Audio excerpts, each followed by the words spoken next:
Hello student, कैसे हैं आप सभी लोग। आई होप आप लोग अच्छे होंगे, पढ़ाई कर रहे होंगे। तो फ्रेंड्स, मनायर स्टडी में आप सभी का स्वागत है। तो आज की इस वीडियो में फ्रेंड्स हम 80 नंबर क्वेश्चन से स्टार्ट करेंगे और यहाँ पर हम 20 नंबर क्वेश्चन तक करेंगे। इसके बाद के ये जो 3 क्वेश्चन है इसे हम नेक्स्ट वीडियो में सॉल्व करेंगे, क्योंकि फ्रेंड्स ये जो क्वेश्चन आपको यहाँ पर दिख रहे हैं ये काफ़ी लेंथी क्वेश्चन है, तो इसमें फ्रेंड्स ज़्यादा टाइम लगेगा। तो इसको हम सॉल्व करेंगे। तो यहाँ पर फ्रेंड्स 18, 19 और 20 नंबर क्वेश्चन को सॉल्व करने वाले हैं। तो फ्रेंड्स यहाँ पर हम आपको बताना चाहते हैं कि अगर आपने इसके पहले की वीडियो को नहीं देखा है तो आप चैनल के प्लेलिस्ट में जाकर वहाँ पर एक तरफ से वीडियो को देख सकते हैं, क्योंकि यहाँ पर 17 नंबर तक क्वेश्चन हम कंप्लीट कर चुके हैं। तो चलिए यहाँ पर 18 नंबर क्वेश्चन को पढ़ते हैं, उसके बाद इसको हम सॉल्व करेंगे। तो यहाँ पर देखिए 18 नंबर क्वेश्चन में दिया गया है, एक वक्र के किसी बिंदु x, y पर स्पर्श रेखा की प्रवणता स्पर्श बिंदु को बिंदु -4, -3 से मिलाने वाले रेखाखंड की प्रवणता की दोगुनी है। यदि यह वक्र बिंदु -2, 1 से गुजरता हो तो इस वक्र का समीकरण ज्ञात कीजिए। तो हमें क्या करना है फ्रेंड्स, वक्र का समीकरण ज्ञात करना है। तो यहाँ पर क्वेश्चन को पढ़कर हो सकता है फ्रेंड्स आपको इसमें कुछ भी ज़्यादा ना समझ में आया हो। तो चलिए अब यहाँ पर क्वेश्चन को तो पढ़ लिए हैं, अब यहाँ पर इसको हम समझते हैं कि यहाँ पर ये क्वेश्चन में कह क्या रहा है। तो यहाँ पर चलिए अब थोड़ा सा इसको पढ़ते हैं आगे। कह रहा है एक वक्र के किसी बिंदु x, y पर स्पर्श रेखा की प्रवणता। तो यहाँ पर इतना आपने पढ़ा है, तो चलिए इसको यहाँ पर हम समझते हैं। तो यहाँ पर देखिए फ्रेंड्स, थोड़ा रफली यहाँ पर आप लोग इसको समझिए, उसके बाद क्वेश्चन को तो आप सॉल्व ही कर लेंगे, ठीक है ना। मान लेते हैं यहाँ पर ये कोई वक्र है, ठीक है ना। यहाँ पर ये वक्र है, ये कोई बिंदु है और इस पर कोई स्पर्श रेखा गई है ऐसे, ठीक है ना। ये वक्र है और ये स्पर्श रेखा है और स्पर्श बिंदु ये है जो कि यहाँ पर क्या है, x, y है, ठीक है ना। यहाँ पर ये दिया गया है x, y। आगे देखते हैं यहाँ पर क्या दिया गया है। आगे कह रहा है इसमें स्पर्श रेखा की प्रवणता स्पर्श बिंदु को बिंदु -4, 3 से मिलाने वाले रेखाखंड की प्रवणता। मतलब कि यहाँ पर कह रहा है ये जो बिंदु है और कोई एक बिंदु, दूसरा कोई बिंदु होगा जो कि यहाँ पर क्या है -4, -3 है, ठीक है ना। अभी आपको इतना यहाँ पर समझना है। जब हम इसको मिलाते हैं तो यहाँ पर देखिए, यहाँ पर ये क्या एक रेखा है, तो इसकी यहाँ पर प्रवणता क्या हो जाएगी, तो यहाँ पर इसकी प्रवणता होगी यहाँ पर x, y है और यहाँ पर देखिए -4, -3 है। ये कुछ इस टाइप से है। तो यहाँ पर चाहे अब आप इसकी प्रवणता हमें बताना है तो हम कैसे बताएंगे। तो यहाँ पर आपको क्या करना है, ये x1 है, ये y1 है, ये x2, ये y2, आप ऐसे इसको मान लीजिए। अब यहाँ पर इसकी प्रवणता बताने के लिए हम क्या करते हैं, y2 - y1 बटे में x2 - x1 लिखते हैं। तो ये प्रवणता हो जाएगा, ये आपके रेखा की प्रवणता है। तो ये किसके बराबर है फ्रेंड्स, यहाँ पर ये जो स्पर्श रेखा की प्रवणता है ये दोगुना है, किसकी दोगुना है, यहाँ पर इस रेखा को, यहाँ पर मतलब इन ये दोनों बिंदु को मिलाने वाली प्रवणता की दोगुनी है। समझ में आया यहाँ पर क्या कह रहा है। जितना भी देखिए ये भी प्रवणता है, ये भी प्रवणता है, लेकिन यहाँ पर ये जो स्पर्श रेखा की प्रवणता है वो दोगुना है। किसका दोगुना है, यहाँ पर इस रेखा को, यहाँ पर ये जो मिलाने वाली रेखा की प्रवणता है इसका यहाँ पर दोगुना है। 2 से इसमें गुणा करेंगे ना कि इसमें करेंगे, ठीक है ना। तो चलिए यहाँ पर इसी को हमें सॉल्व करना है। तो यहाँ पर देखिए फ्रेंड्स, लिखेंगे सबसे पहले प्रश्नानुसार, ये हो गया। यहाँ पर लिखेंगे स्पर्श रेखा की प्रवणता, स्पर्श रेखा की प्रवणता क्या हो जाएगा, यहाँ पर dy/dx। स्पर्श रेखा की प्रवणता कितना है, dy/dx है। और यहाँ पर आगे हमें क्या लिखना है, यहाँ पर लिखेंगे स्पर्श रेखा, स्पर्श बिंदु तथा, तो स्पर्श बिंदु कितना दिया गया है, x, y तथा -4, 3 को मिलाने वाली रेखा का प्रवणता क्या हो जाएगा यहाँ पर। तो यहाँ पर इसकी प्रवणता अगर हम देखें तो यहाँ पर हम आपको क्या बताए हैं, x, y है और यहाँ पर क्या है -4, -3 है। एकदम इजी वे में हम आपको बता रहे हैं, थोड़ा सा टाइम लगेगा लेकिन आपको समझ में आ जाएगा। तो यहाँ पर देखिए इसको x1, यहाँ पर y1, इसको x2, यहाँ पर y2। अब कुछ स्टूडेंट यहाँ पर ये सोच रहे होंगे कि जैसे यहाँ पर इसको x1, y1 माने हैं, क्या हम इसको x1, y1 नहीं मान सकते हैं, तो आप मान सकते हैं। आप इसको x1, y1 मान लीजिए, इसको x2, y2 मान सकते हैं, ठीक है ना। तो यहाँ पर क्या होगा, यहाँ पर y2 - y1, y2 कितना है -3, y1 कितना है -y, ये हो गया। अपान में क्या होगा, x2 मतलब कि -4 और माइनस फार्मूले का और यहाँ पर x हो जाएगा। कुल मिलाकर अगर आप देखें तो यहाँ से माइनस कॉमन लेंगे तो 3 + y हो जाएगा और यहाँ पर 4 + x होगा। देखिए माइनस इसमें से कॉमन लिए हैं, माइनस इसमें से कॉमन लिए हैं, तो माइनस माइनस यहाँ पर कैंसिल होकर यहाँ पर कुल मिलाकर ये इतना आ जाएगा। अब यहाँ पर आगे कह रहा है जो स्पर्श रेखा की प्रवणता है, जो स्पर्श रेखा की प्रवणता है ये 2 गुना है किसका यहाँ पर, इसका। तो 3 + y अपान में 4 + x हो जाएगा। ये इतना आ चुका है। अब इसको आपको क्या करना है, आगे सॉल्व करना है। तो यहाँ पर लिखेंगे dy/dx इक्वल टू, यहाँ पर देखिए इसको गुणा करते हैं तो यहाँ पर 6 हो जाएगा प्लस यहाँ पर 2y बटे में 4 + x। अब देखिए y को एक तरफ है, x को एक तरफ कर लीजिए। तो यहाँ पर लिखेंगे dy और बटे में यहाँ पर हो जाएगा 6 + 2y, 6 + 2y इक्वल टू यहाँ पर dx ऊपर चला जाएगा और यहाँ पर आ जाएगा 1/4 + x। ये आ गया। अब यहाँ पर करना क्या है, इसमें दोनों पक्षों का यहाँ पर समाकलन करेंगे। तो लिखेंगे दोनों पक्षों का समाकलन करने पर, दोनों पक्षों का समाकलन करने पर ये आ गया। अब यहाँ पर देखिए इसका हम समाकलन करते हैं 1/2y + 6 dy equal to 1/x + 4 dx। या जो इसको आप चेंज करके लिख सकते हैं, उसको आप मत ध्यान दीजिए। यहाँ पर 2y + 6 और यहाँ पर x + 4 ये इस टाइप से आ गया है। जब इस टाइप से लिखा होता है मतलब कि 1/y के रूप में ये लिखा है, तो इसमें हम क्या करते हैं इसको, तो यहाँ पर हम इसको log y के रूप में लिखते हैं। log y कितना हो जाएगा यहाँ पर 2y + 6। क्या ये सही है? नहीं। यहाँ पर ये जो इसके गुणांक में है उसको यहाँ पर हम क्या करते हैं, बटे में भी लिखना होता है। और आगे यहाँ पर इसका अगर हम लिखेंगे तो यहाँ पर हो जाएगा log x + 4। आगे यहाँ पर हम क्या लिखेंगे, यहाँ पर log c हो जाएगा। ये आ चुका है। अब यहाँ पर देखिए ये इतना आ चुका है, तो चलिए इसको हम थोड़ा-सा आगे सॉल्व करते हैं। चाहें तो आप ये इसको क्या कर सकते हैं, इधर आप गुणा कर लीजिए। तो यहाँ पर लिखेंगे log 2y + 6 इक्वल टू यहाँ पर 2 log x + 4। यहाँ पर अब इसको आप ऐड कर लीजिए, यहाँ पर log c ये हो गया। ठीक है ना? इतना यहाँ पर आपको समझ में आया। अब हमें यहाँ पर करना क्या है, आगे इसको समझते हैं। क्वेश्चन में आगे दिया गया है, यदि यह वक्र -2, 1 से गुजरता हो तो इस वक्र का समीकरण ज्ञात कीजिए। कुल मिलाकर यहाँ पर देखिए x और y का मान यहाँ पर दिया गया है। तो यहाँ पर -2, 1 ये दिया गया है। तो यहाँ पर हम क्या करेंगे, ये x है और यहाँ पर ये y है, तो इसी में हम मान को रखते हैं। तो यहाँ पर लिखेंगे log,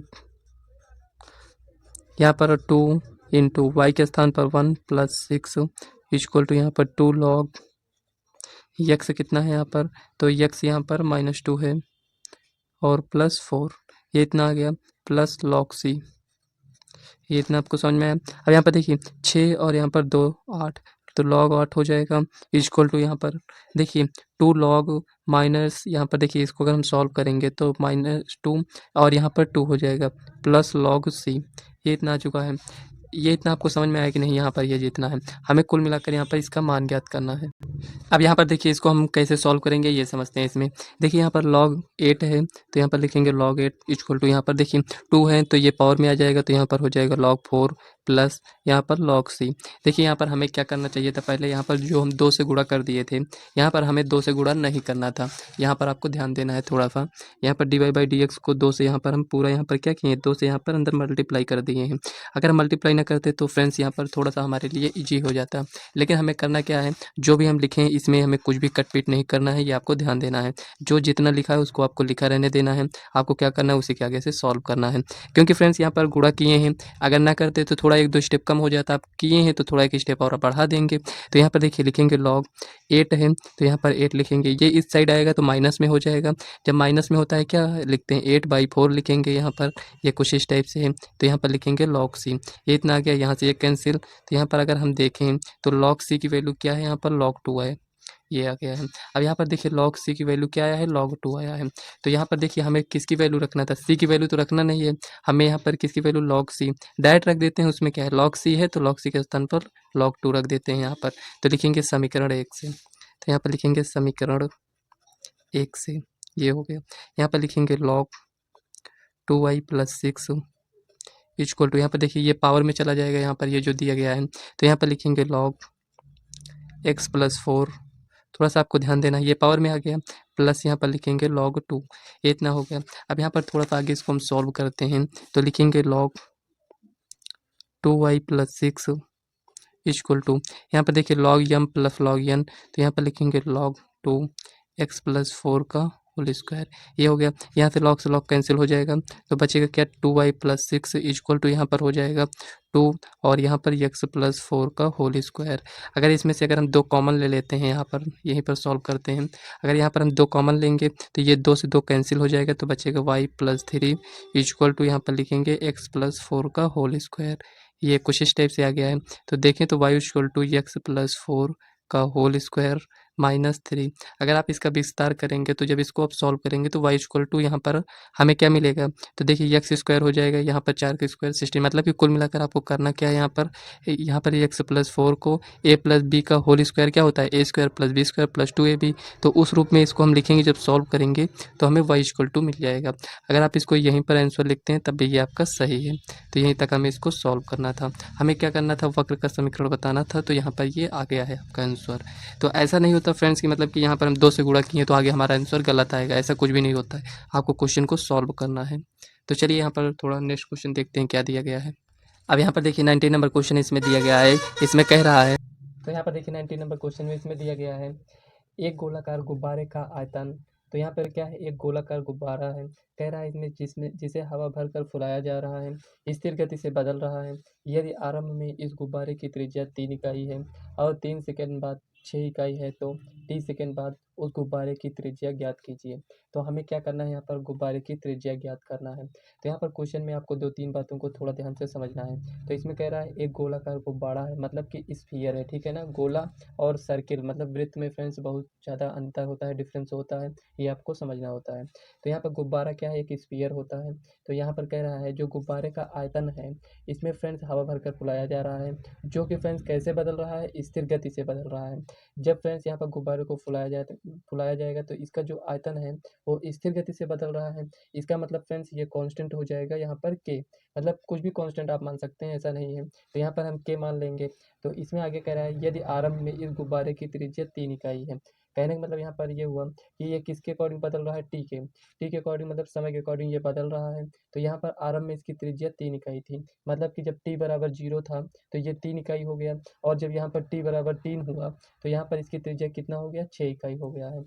तो यहाँ पर कह रहा है टी सेकेंड बाद उस गुब्बारे की त्रिज्या ज्ञात कीजिए, मतलब कि टी बराबर 0 में तो ये 3 इकाई हुआ, और टी बराबर 3 में ये 6 इकाई हुआ, और जब यहाँ पर टी बराबर टी मतलब कि टी सेकेंड, अब कुछ भी हो सकता है, T second 5 second 10 second 20 second कुछ भी हो सकता है। तो यहाँ पर दिया गया है टी सेकेंड बाद उस गुब्बारे की त्रिज्या क्या होगी, हमें सिर्फ इतना इसमें बताना है। तो चलिए इसको हम सॉल्व करते हैं।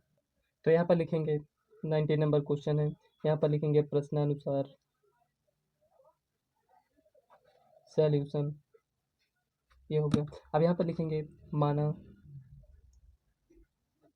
गुब्बारे का गुब्बारे का आयतन में परिवर्तन की दर कितना है, के है। हमें कांस्टेंट मानना है, कोई भी आप मान सकते हैं। गुब्बारे के आयतन में परिवर्तन की दर कितना है, के है, ठीक है ना। अब गुब्बारे का आयतन कितना होता है, तो यहाँ पर लिखेंगे गुब्बारे का आयतन गुब्बारे का आयतन मतलब फ्रेंड्स यहाँ पर गोले का आयतन। तो यहाँ पर लिखेंगे v इक्वल टू 4/3 πr³ यही होता है, ये हो गया। अब यहाँ पर देखिए 4/3 πr³, तो यहाँ पर गुब्बारे में आयतन की परिवर्तन की दर मतलब कि फ्रेंड्स यहाँ पर dv/dt हो जाएगा।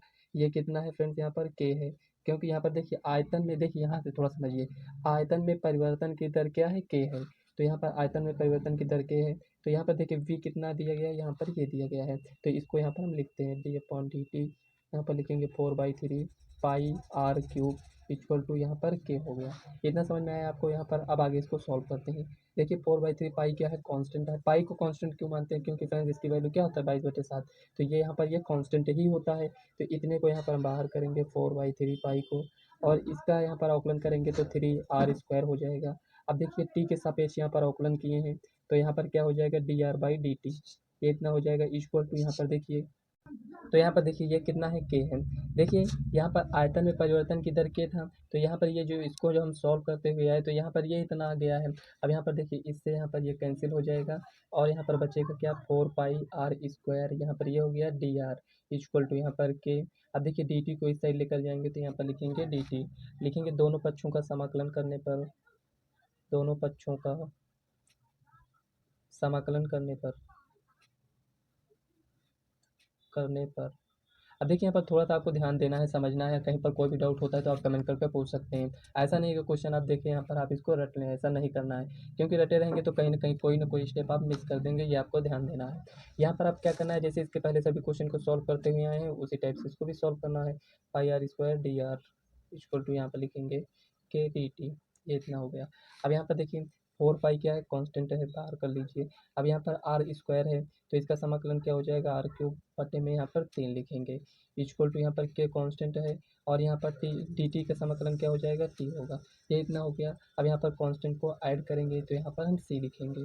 अब यहाँ पर आपको थोड़ा सा ध्यान देना है, तो यहाँ पर देखिए हमें सी की वैल्यू को फाइंड करना है, तो हम कैसे करते हैं, तो यहाँ पर आपके पास दो कंडीशन है। एक कंडीशन है तो यहाँ पर लिखेंगे पहले कंडीशन में, जब टी बराबर जीरो, जब टी बराबर जीरो है तो आर बराबर कितना है, 3 है। यही तो दिया गया है ना, कि जब टी बराबर जीरो है तो आर बराबर कितना है, 3 है, और जब टी बराबर 3 है तो आर बराबर कितना है, 6 है। तो इसी में हमें वैल्यू को रखना है। यहाँ पर लिखेंगे समीकरण 1। तो चलिए टी बराबर जीरो रखते हैं और आर बराबर 3 रखते हैं इसमें। तो यहाँ पर देखिए टी के स्थान पर जीरो रखेंगे तो ये जीरो हो जाएगा, और यहाँ पर लिखेंगे 4/3 पाई। आर के स्थान पर फ्रेंड्स क्या है, 3 है, तो इसको हम क्या करते हैं, 3 को कितनी बार लिखना है, 3 बार, तो यहाँ पर 3 बार लिखते हैं, या फिर आप क्यूब में लिख सकते थे 3 की पावर 3 इक्वल टू यहाँ पर ये जीरो हो जाएगा, यहाँ पर सी होगा, इससे यहाँ पर ये कैंसिल हो जाएगा, 3 त्रिक 9 चौक 36, तो यहाँ पर 36 पाई, सी की वैल्यू क्या आ चुका है, 36 पाई आ चुका है। तो यहाँ पर लिखेंगे सी का मान समीकरण 1 में रखने पर अब सी की वैल्यू को समीकरण 1 में रखते हैं, तो यहाँ पर क्या आ जाएगा, 4/3 पाई आर क्यूब इक्वल टू यहाँ पर के टी, और यहाँ पर कितना हो जाएगा, प्लस 36 पाई। अब यहाँ पर ये इतना आ चुका है, तो देखिए हमें आर की वैल्यू को फाइंड करना है, तो यहाँ पर हमें के को भी तो हटाना होगा, तो यहाँ पर लिखेंगे जब टी बराबर 3 सेकेंड था तो आर कितना था, यहाँ पर 6 इकाई है, तो यहाँ पर एक बार टी के स्थान पर 3 रखेंगे और आर के स्थान पर यहाँ पर 6 रखेंगे। ये क्या है, यहाँ पर इसको हम समीकरण 2 मान लेते हैं, ये हो गया। सी का मान समीकरण 1 में रखेंगे तो यहाँ पर ये इतना आएगा। अब ये आपका समीकरण 2 बन चुका है, तो लिखेंगे यहाँ पर 4/3, और यहाँ पर पाई है, आर के स्थान पर 6 लिखेंगे तो 6 × 6 × 6, ये इतना हो गया, इक्वल टू के लिखेंगे यहाँ पर, और यहाँ पर टी के स्थान पर 3 हो जाएगा, प्लस यहाँ पर 36 पाई। इतना आपको समझ में आया। तो यहाँ पर 3 दूना 6, अब इसको आप गुणा कर लीजिए, 6 6 36, 36 को 2 से गुणा करेंगे तो 72, 72 को 4 से गुणा कर लीजिए तो 4 दूनी 8, और यहाँ पर देखिए 72 को 4 से गुणा करेंगे तो 4 दूनी 8, 7 चौक 28, ये हो जाएगा, और यहाँ पर पाई, इसको इधर लेकर आएंगे तो 36 पाई हो जाएगा, इक्वल टू यहाँ पर कितना हो जाएगा, 3 के। देखिए इसमें केवल कैलकुलेशन ही कर रहे हैं और इसमें कुछ एक्स्ट्रा नहीं किए हैं, ठीक है ना। तो यहाँ पर इसको माइनस करते हैं, तो 8 में से 6 जाएगा तो 2 आएगा, 8 में से 3 जाएगा तो 5 आएगा, 252 पाई इक्वल टू यहाँ पर 3 के। अगर 3 से इसको हम कैंसिल करेंगे तो 5 2 7 दोनों कैंसिल हो जाएगा, 3 8 24, 3 चौक 12, के इक्वल टू यहाँ पर कितना आया है, यहाँ पर 84 पाई, ये आ गया है। अब यहाँ पर लिखेंगे के का मान समीकरण 2 में रखने पर, समीकरण 2 में रखने पर एक बार सी का मान ज्ञात किए, एक बार के का मान ज्ञात किए हैं, तो यहाँ पर लिखेंगे 4/3 पाई आर क्यूब। देखिए हमें आर का मान ज्ञात करना है तो आर तो रहेगा ही, यहाँ पर के का मान कितना है, 84 पाई, ये आ गया, प्लस 36 पाई, ये इतना आ चुका है। अब यहाँ पर इसको थोड़ा सा सॉल्व करिए, तो यहाँ पर देखिए आर क्यूब इक्वल टू यहाँ पर इसको आप ऐड करेंगे तो 6 4 10 के 0, और यहाँ पर 8 3 11 1 12, 120 पाई, ये आ गया। अब यहाँ पर देखिए ये इस साइड गुणा हो जाएगा, और यहाँ पर 4 पाई बटे में आ जाएगा, ये इतना समझ में आया। यहाँ पर देखिए पाई से पाई कैंसिल, 4 3 12 30, ये आ गया है। अब यहाँ पर देखिए आर क्यूब इक्वल टू 30 3 90 हो जाएगा, ये आ गया। तो यहाँ पर देखिए friends r cube equal to 90, तो लगता है कि कहीं पर फ्रेंड्स हम मिस्टेक किए हैं क्या यहाँ पर। तो यहाँ पर देखिए के का मान समीकरण 2 में रखेंगे, तो यहाँ पर समीकरण 2 आपका यहाँ पर ये दिया गया है, 4/3 पाई आर क्यूब इक्वल टू यहाँ पर के टी है, तो यहाँ पर देखिए के का मान ये है, तो यहाँ पर टी भी है, ठीक है ना, तो यहाँ पर गुणा करते हैं और यहाँ पर ये इतना सही है। तो कुल मिलाकर यहाँ पर टी था जो कि यहाँ पर हम नहीं लिखे थे, तो यहाँ पर ये थोड़ा सा फ्रेंड्स इसको आपको सॉल्व करना पड़ेगा। यहाँ पर इसको हम सॉल्व कर लेते हैं साइड में, ठीक है ना। तो इसी टाइप से फ्रेंड्स थोड़ा सा ध्यान देना होता है। तो यहाँ पर ये जो भी इतना आया है इसमें से हमें क्या करना है, आर क्यूब ये है तो आर का मान इसमें हमें ज्ञात करना है। तो चलिए यहाँ पर साइड में ही ज्ञात कर लेते हैं। तो देखिए इसमें से हम क्या कॉमन ले सकते हैं, पाई कॉमन ले सकते हैं, तो लिखेंगे 4/3 पाई आर क्यूब इक्वल टू यहाँ से पाई कॉमन ले लीजिए, तो यहाँ पर हो जाएगा 84t, ये हो जाएगा, और यहाँ पर प्लस 36, ये इतना आ चुका है। यहाँ से पाई से ये पाई कैंसिल हो जाएगा, तो बचेगा क्या यहाँ पर r³ इक्वल टू, यहाँ पर देखिए ये इधर हम गुणा करते हैं तो कितना आएगा ये समझिए, तो 3/4 हो जाएगा। बचेगा क्या यहाँ पर 84t प्लस 36।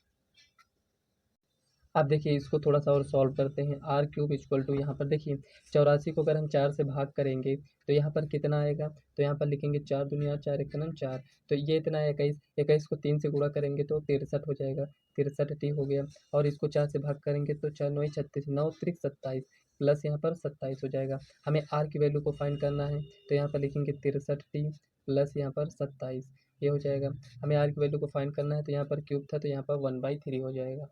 कहने का मतलब यहाँ पर ये हुआ कि यहाँ पर जो भी दिया गया है, अगर टी सेकेंड में मतलब इसकी त्रिज्या क्या हो गया, अगर यहाँ पर टी दिया गया होता तो इसका यहाँ पर हम घनमूल निकालते तो यहाँ पर हमें त्रिज्या समझ में आ जाता कितना है। लेकिन एग्जैक्ट तो यहाँ पर आएगा नहीं, क्योंकि यहाँ पर टी हमें टी सेकेंड में ही ज्ञात करना है, तो यहाँ पर ये कुल मिलाकर ये इतना आएगा। यही आपका फाइनल आंसर है। यहीं पर फिर थोड़ा सा मिस्टेक हुआ था, ये आपको ध्यान देना है।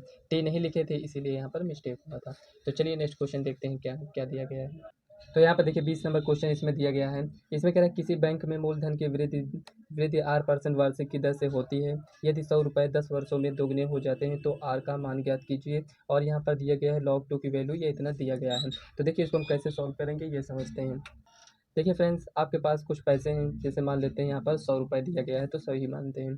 तो 100 रुपये है फ्रेंड्स, आपने क्या किया, बैंक में जमा किया, कितने परसेंट पर, r% वार्षिक दर पर। ठीक है, मतलब एक साल में r% मिलेगा आपको, मतलब 2%, 5%, कुछ भी हो सकता है। तो एक साल में ऐसे मिलेगा, तो 10 साल तक आपने, मतलब 10 वर्षों तक क्या किया है, इस पैसे को बैंक में आपने रखे हैं। तो फ्रेंड्स ये क्या हो जाता है, ये 100 रुपये ये आपके दोगुने हो जाते हैं, मतलब कि 200 रुपये बन जाते हैं। तो वही आपसे कह रहा है कि r का मान ज्ञात कीजिए, मतलब कि यहाँ पर r कितना है, 2%, 5%, 10% कितना हो सकता है। तो यही आपको इसमें ज्ञात करना है। तो चलिए इस क्वेश्चन को हम सॉल्व करते हैं। तो यहाँ पर लिखेंगे 20 नंबर है, और यहाँ पर लिखेंगे प्रश्नानुसार सॉल्यूशन। देखिए फ्रेंड्स, प्रश्नानुसार लिखने से क्या होता है फ्रेंड्स, हमें पूरे क्वेश्चन को नोट करने की आवश्यकता नहीं पड़ती है। तो यहाँ पर देखिए लिखेंगे dp/dt, मतलब फ्रेंड्स यहाँ पर ये p क्या है, p यहाँ पर मूलधन है, ठीक है ना। यहाँ पर p क्या है, मूलधन है। और यहाँ पर देखिए ये किसके बराबर है, यहाँ पर फ्रेंड्स यहाँ पर मूलधन और r%, यहाँ पर ये कुल मिलाकर ये इतना है। कुल मिलाकर यहाँ पर आपको थोड़ा सा ध्यान देना है, ये कैसे है इसको समझते हैं। देखिए जो भी ये लिखा है वही ये भी सेम लिखा है, ठीक है। इसको थोड़ा सा और चेंज करेंगे तो यहाँ पर हो जाएगा dt इक्वल टू, यहाँ पर p, r% मतलब परसेंट मतलब 1/100, तो यहाँ पर 100 लिख देंगे, ये इतना आ चुका है। अब यहाँ पर dp है, dp लिखेंगे, p को इस साइड लेकर आएंगे तो 1/p इक्वल टू, यहाँ पर r बटे में 100, और यहाँ पर ये dt हो जाएगा, ये इतना आया। यहाँ पर देखिए ये जो इतना है ये कैसे आया, इसको थोड़ा सा आप समझ लीजिए। यहाँ पर देखिए dp/dt है, मतलब जो भी पैसा है आपके पास वो समय के अकॉर्डिंग वो बदल रहा है। और यहाँ पर जो भी पैसा है वो किसके अकॉर्डिंग, यहाँ पर r% की दर से यहाँ पर बदल रहा है। मतलब जो ये इतना है यही ये भी सेम, दोनों मतलब इक्वल है, ठीक है ना। अब यहाँ पर dp/dt है, और यहाँ पर p r% मतलब कि r/100, ये इतना आ गया है। अब यहाँ पर 1/p मतलब इसको इस साइड लेकर आएंगे, और यहाँ पर dt को इस साइड लेकर जाएंगे। कुल मिलाकर यहाँ पर ये इतना आ चुका है। अब यहाँ पर क्या लिखेंगे, दोनों पक्षों का समाकलन करने पर, दोनों पक्षों का समाकलन करने पर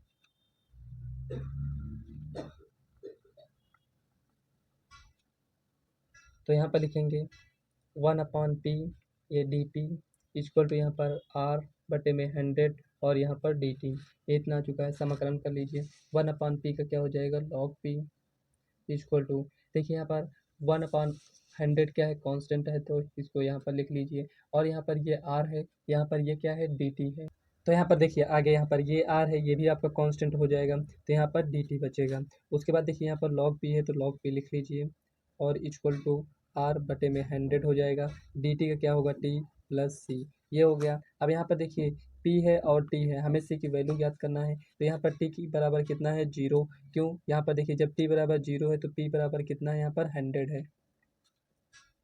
तो यहाँ पर क्या करेंगे फ्रेंड्स, यहाँ पर p के स्थान पर 100 और t के स्थान पर 0 लिखेंगे। तो यहाँ पर लिखेंगे log 100 इक्वल टू, यहाँ पर t के स्थान पर 0 लिखते हैं तो r/100 इंटू 0 प्लस c। अगर हम देखें यहाँ पर तो c की वैल्यू कितना आ जाएगा, log 100 आ जाएगा। तो यहाँ पर समीकरण 1 है, तो इसी में हम c की वैल्यू को रखते हैं।